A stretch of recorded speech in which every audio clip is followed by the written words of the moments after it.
Welcome to the Observe Day podcast, the show where we celebrate the days that matter. From holidays to meaningful observances, we bring you inspiring conversations, stories, and ideas to make each day count. Whether it's raising awareness, learning something new, or simply sparking joy, this is your space to explore the calendar in a whole new way. I'm your host, Wisdom Okonkwo, and I'm excited to share today's observance with you. Let's dive in. Okay. Uh, Today, in honor of National Suicide Prevention Month, we're joined by someone whose story embodies resilience, courage, and hope. Brandon Held is the host of Life is Crazy, a podcast dedicated to suicide prevention, perseverance, and personal growth. His journey has been anything but easy.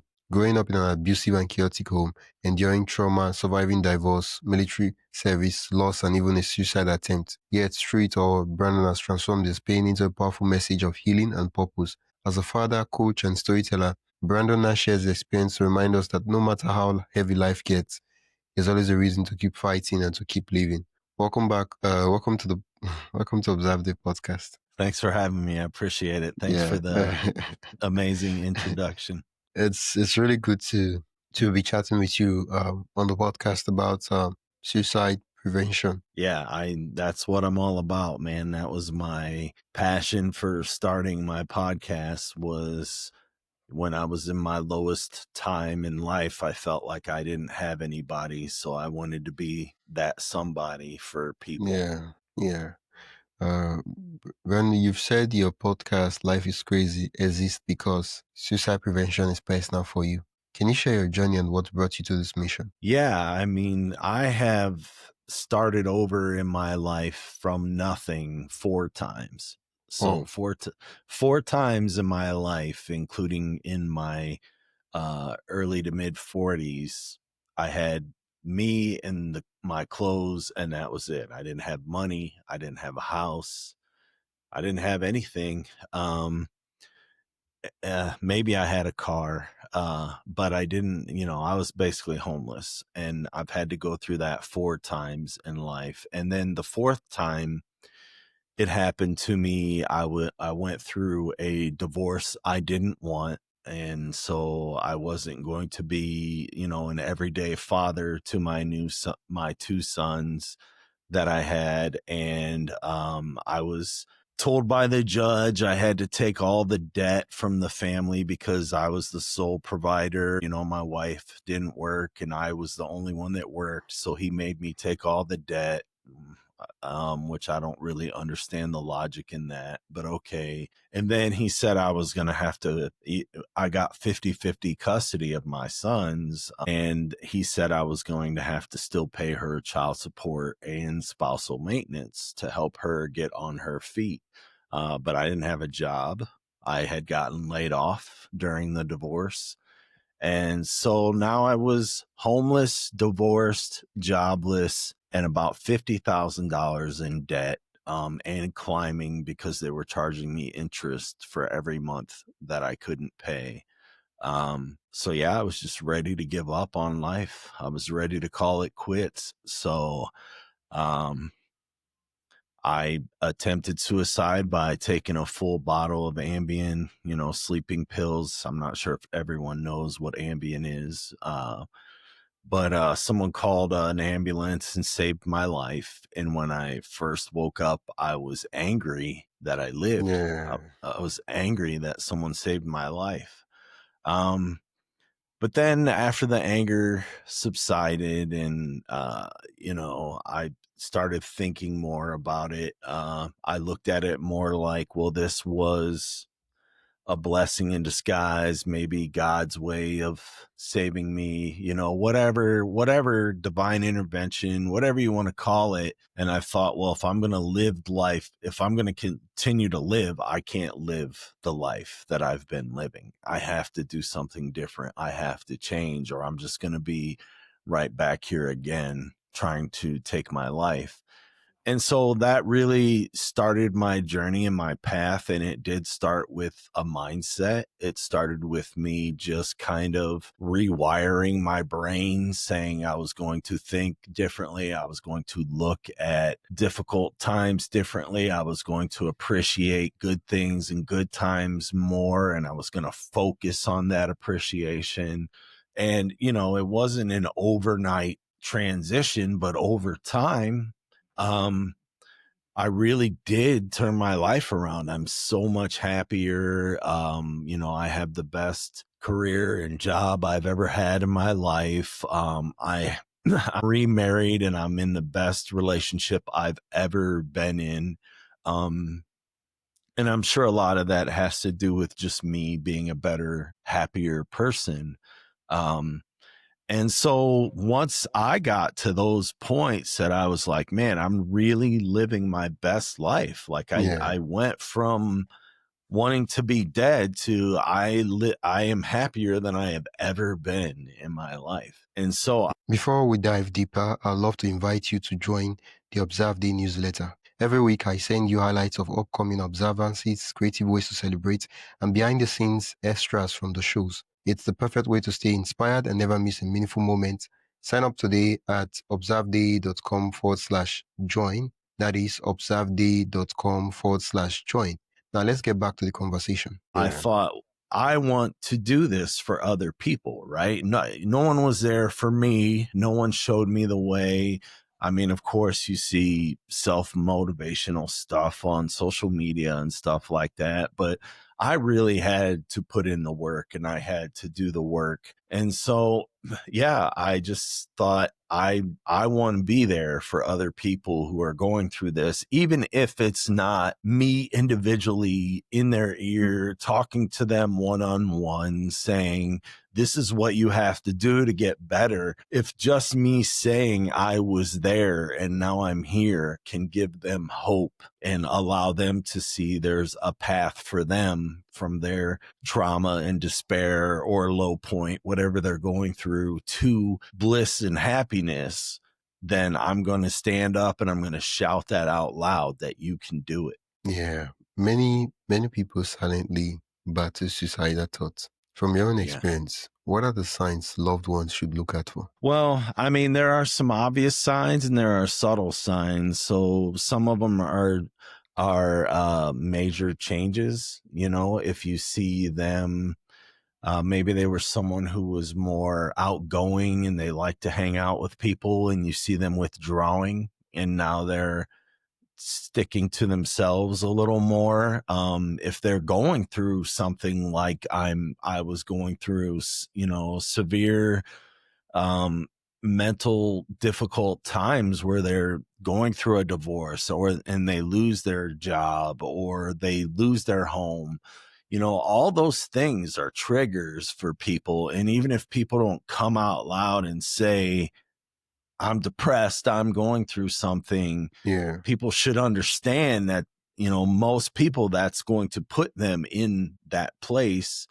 And then I would also just say, finally, I'm sure people have heard this before. If you just hear people like them just saying things like, I don't care, right? Like they don't care about stuff, right? Stuff we normally care about in life. They're just saying, I don't care. Nothing means anything to them anymore, really. Those are all signs that they're in give up mode in their head. Yeah. I don't care. Yeah, I like the one you said major changes. And for me, I'm curious because the thing is about suicide is it's usually a secret thing, right? People attempt to do it, secretly, right? They're like, in your own case, you took Yeah. an overdose of sleeping drugs. Um, Others they try to hang themselves and all other things, right?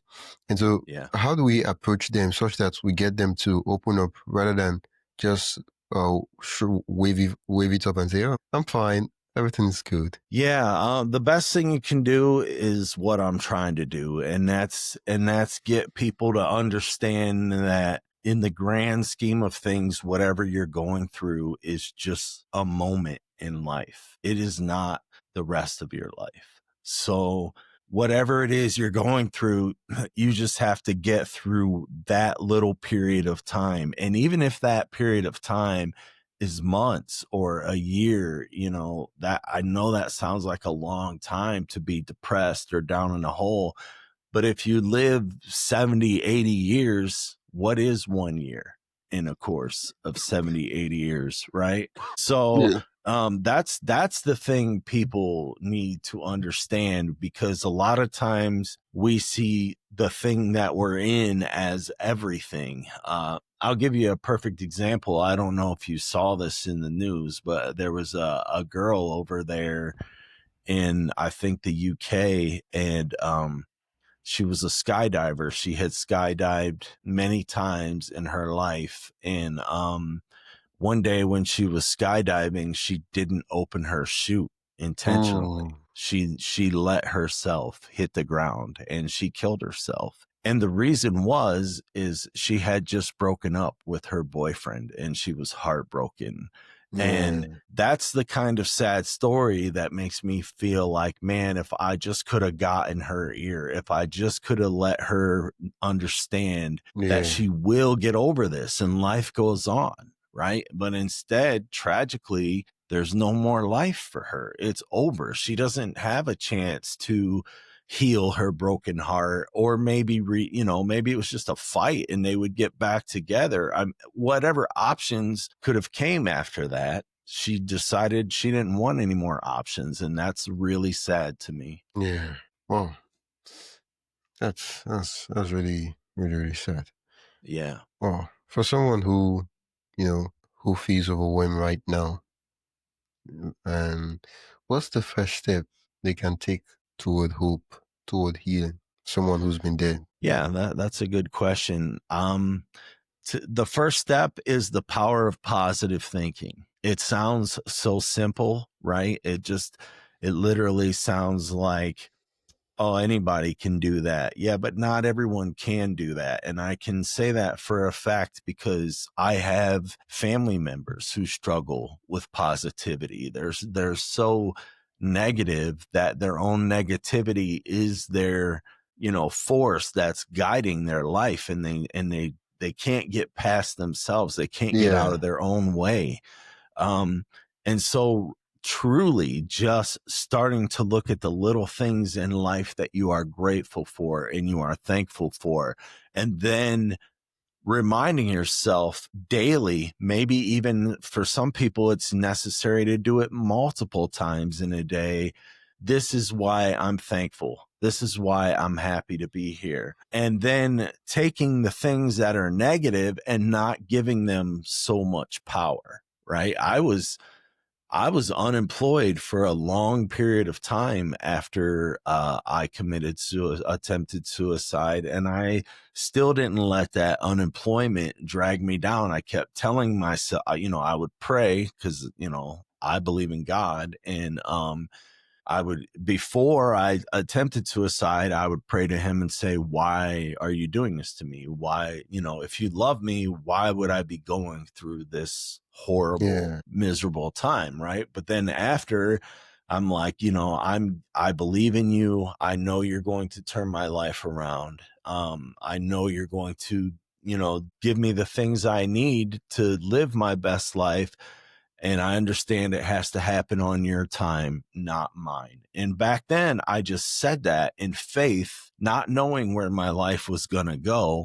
But I continued to practice being grateful. I continued to, do everything I could to make the right decisions in life. And what I mean by that is, like, maybe you're someone that's into alcohol or drugs or, any type of mood altering substance that just makes you worse. You have to be stronger than those substances. You have to not give in to those and let those be your guide. And yeah, so make the right decisions, make the right choices of staying sober, doing whatever you can to improve and be better, whether it's different for different people, right? It could be taking online courses. It could be listening to self-help audiobooks, whatever it takes for you to be in a good headspace. So you're getting better and you're getting more, confident and proud of who you are. And then, it's like you're just taking one step at a time. And each time you do it, and the more you do it, you take another step. And then, oh, by the way, in my case, right? Okay, now I got a job. Awesome. First step accomplished. And when I got the job, I was able to get a house, Yeah. and then I meet my wife, and it all comes together. And so nothing happens overnight. You just have to slowly build it. Yeah. When we mention the word suicide prevention, for a lot of persons, it's a taboo subject. Nobody wants to talk about it. I feel like Right. people talk about sex more than they even talk about suicide. Yeah, I agree. Totally. Right. The moment you just mention it and you're like, oh, and it was like, oh, what's that? Don't do that, Yeah. right? The atmosphere just changes. For me, I know you're part of the things you're doing on the podcast. Life is crazy. Is you're having conversations with people about things like this. But beyond the Yes. podcast, how can we um what role does community play in open conversations? And by community, I mean family, friends, organizations, groups, right? You're working in a whatever place you're working in, that is also a community. What role do all these bodies play in having open conversations in suicide prevention? Well, I feel like the best anyone can do is just try, right? I mean, let's just say, you have a friend who is down and depressed, and maybe they're considering suicide, and it's not something they're willing to talk about, but you notice some mood changes, or they're being a little different, and you step up and you say, "Hey, look, I'm here for you." Whatever you need to talk about, whatever you need to say, I'm not going to judge you. I'm here for you. If you love them, you say, I love you, whatever, I want to help you. And you open that door to them. And really, that's just the best you can do. If they have to want to walk through that door you open, if they don't want to walk through the door you open, there's really not much more you can do, but all you can do is try. And it's definitely worth a try, because let's say that friend goes and commits suicide tragically. You're going to end up living with the guilt. Oh, I kind of saw this happening and I didn't try, and it's going to make you feel awful. And I'm not saying because you tried and they rejected your attempt, that's going to make you feel great, but at least you know that you tried to help him. And you'll probably have some doubts like, oh, I could have did this differently, or I could have did that differently. But all you can do is give people a chance to speak what they're feeling and let them know that you're there for them. And obviously it has to feel genuine, right? I mean, I knew people when I was in my low points in life that would say, oh, if you ever need anything, just let me know, right? But it wasn't genuine. It wasn't real. It was just a nice thing to say to someone. But yeah, I think being genuine is super important. Yeah. Well, thank you so much for that. Um, what's what message do you want your sons and all of us to take away about dealing with struggle? The biggest thing is, and I'm sure everyone's heard this, but it's so true, and it's this too shall pass. That's the biggest thing, is just remembering this is just a moment in time and it will change. And you can really be a guiding force to decide if it's going to change and be a lot better, if your life will turn around like mine did, or you can be the guiding force that says, oh, my life sucks and that's the way it is. Because whatever you believe to be true is true. So if you believe your life sucks and it's always going to suck, then you're right. It will, because that's what you believe. If you believe that you can still live a great life and you can turn your life around, that will happen too. So remember, it's just a moment in time, and whatever you believe is what comes to fruition. Thank you so much for that solid piece of advice. Um, After this conversation, especially during this month, and not restricted to this month because every month life is crazy, it happens, and we're all living life in every other month other than Right. suicide prevention month. What would you want, the one thing you would want listeners to carry from this conversation? If they're ever in this position that we're talking about, if they feel like they want to take their own life, or even if they feel like I'm in a tough spot and I don't know how to get out of it, reach out to me. Um, I have a website. It's just my name, brandonheld.com, and it's easy to find me there. You just go to support and you can email me from there. I have Discord on there, so you can instant message me. There's many different ways to reach out to me, and I'm happy to help anyone that needs it. Yeah. What I know you did mention your website email, but I'm just going to ask you again. Um, how can listeners connect with you? Also learn more about your podcast and what you do. Yeah, so brandonheld.com, so brandonheld.com is my website. You can find everything from there, from my podcast to my social media and an email, how to email me. And if you use Instagram and you want to go straight to Instagram, it's just BH_life is crazy. Oh, thank you so much, Brandon. Thanks for just sharing your story, and I'm really glad that you were able to survive and also thrive despite all those dark, unfortunate circumstances. Thank you. Me too. I wouldn't have thought that back then, but now that my life is so much better and I'm so much happier, and I'm grateful to be here for my sons, and maybe someday be a grandfather or something. That is definitely something I'm looking forward to. So thank you. Yeah, yeah. Wow, thank you so much. I'll put all the links mentioned in the description and in the show notes so listeners can click and go directly to the site. That's it for today's episode of the Observe Day podcast. Thank you for spending your time with us as we explore today's observance. If you enjoyed this episode, be sure to subscribe wherever you listen to podcasts and share it with a friend who'd love to celebrate life's special days too. Don't forget to join the newsletter at observeday.com/join for more observance stories, tips, and updates. Until next time, keep finding meaning in every day.